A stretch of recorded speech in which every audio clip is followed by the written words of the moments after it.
Hello Dayton, hello world. Sarah Stanton here. I am on 3rd Street, West 3rd Street in Dayton, and they try to make this look like the Oregon District, but this is 3rd Street in Dayton. Downtown's back there, but you probably can't see it because my window's dirty. Anyway, they are redoing this whole section in the right Dunbar District, starting here, right here. See? Old building. They are making it into 2 lanes. This is a pig thoroughfare road.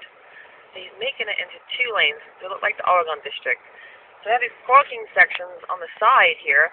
This has been going on since way before Christmas. And I don't know why they've cut this down to 2 lanes along the highly trafficked street joining the west side to downtown. I just don't get it. Don't get it at all. In the wintertime, well, it's still wintertime. It's January 29th, but this section here, it didn't even have a sidewalk. It's got like a ready color sidewalk now.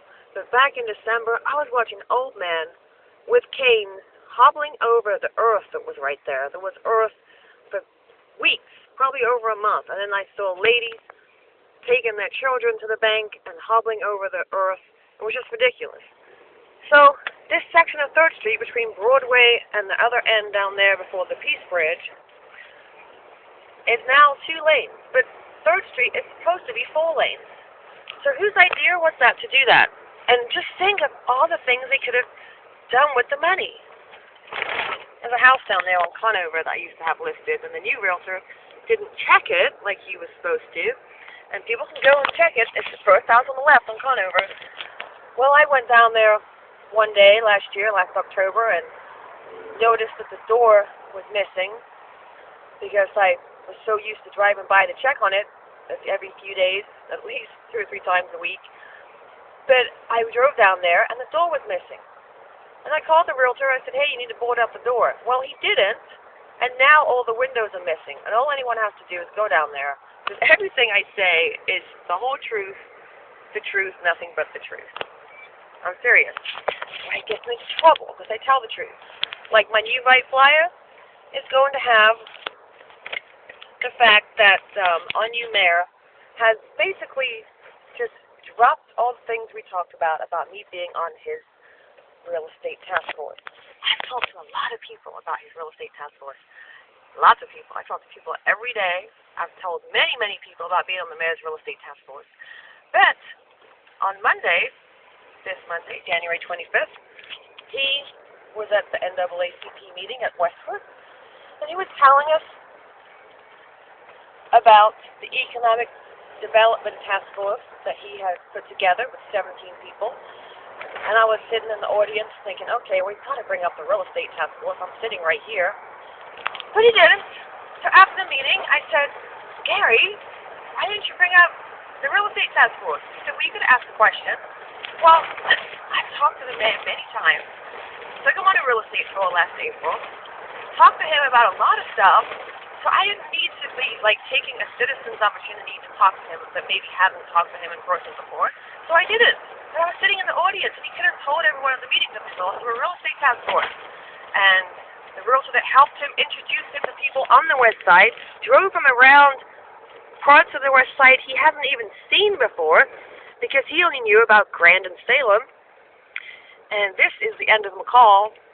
I mean, the end of James McGee at McCall. They're going to be extending that out to Germantown Street, probably close to Tanner, just to the side of Sotheby's, right there. And they did redo Germantown Street, but they haven't actually done it properly. Whoever did it didn't bother to make the middle seam of the blacktop flat, so it's this middle seam on each lane. And they also didn't blacktop it from Tanner to McLin.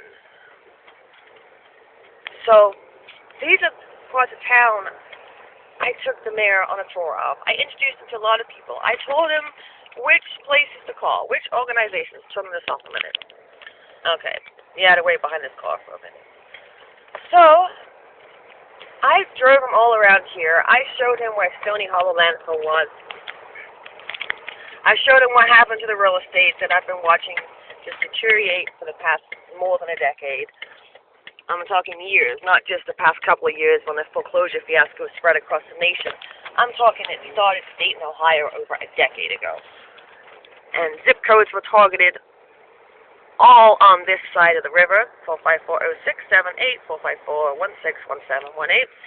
Those were the named zip codes targeted back about a decade ago when I had an article, which I'm trying to find where the article is because it's not on the computer anymore. It was a Dayton Daily News article. This is Germantown Street with the seams in the middle. Spent all that money to redo the street. It was closed for weeks.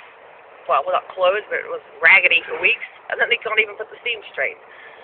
So I took the current mayor on a real estate tour, introduced him to people, and now I feel like he just doesn't need me anymore. I'm not up there with the level of the people that are on his economic task force, as he put it. What, am I supposed to be on a, like, PhD level, or is he talking level of where I live? Because as far as intelligence, I'm very intelligent. Yes, I am intelligent, like, definitely. It's just things I say, people aren't used to it. Westside Market, remember that? There's a video with Mr. Leitzell saving a car. That's a beautiful new school. Beautiful views of the city. Well, I moved here to town to help in real estate, and Gary knew that. And he put his economic development task force together of 17 people. Most of them don't even live in Dayton. They have money, but they don't live in Dayton. They don't live in the area of town that got ravished by foreclosure. They don't live in the area of town that has no grocery stores. They don't live in the area of town that has a prison, a landfill, a police academy, a homeless shelter. And now, you know what we heard on Monday from him? They're going to be bringing 30,000 troops to Dayton, Ohio. 30,000 troops. They're creating 10,000 jobs. What are the other 20,000 troops going to be doing? My question. And if they're creating housing for them on the west side, well, that's why they're knocking all the houses down, to create empty lots. But I thought, and everybody thought, that was to house the people that live on the west side, so they can move out of the nasty falling down projects and live in the vacant lot houses that they rebuild. But apparently the troops are going to be living there. So why are the troops moving over to the west side? Why is there a prison over on Gettysburg with a fence? Why is there a prison fence at the golf course? Look at this. The golf course. Beautiful views of downtown, and the golf course has a prison fence with barbed wire on the top. I used to live in the suburbs, and Yankee Trace Golf Course is a white picket fence. Split rail fence. It's a split rail fence. You could just walk right through it. But here, they have a barbed wire prison fence. Yep. And then we have a police academy at the bottom of this road. But we're getting 30,000 troops come to Dayton. I've looked all over the internet. I don't see anything about it. The only thing I see about troops coming back to America is that there's a scare about a civil war, so they're bringing troops home. But I don't see anything about it. So maybe one of the people on his economic task force broke at the base and leaked the information. I don't know. But I found out about it. So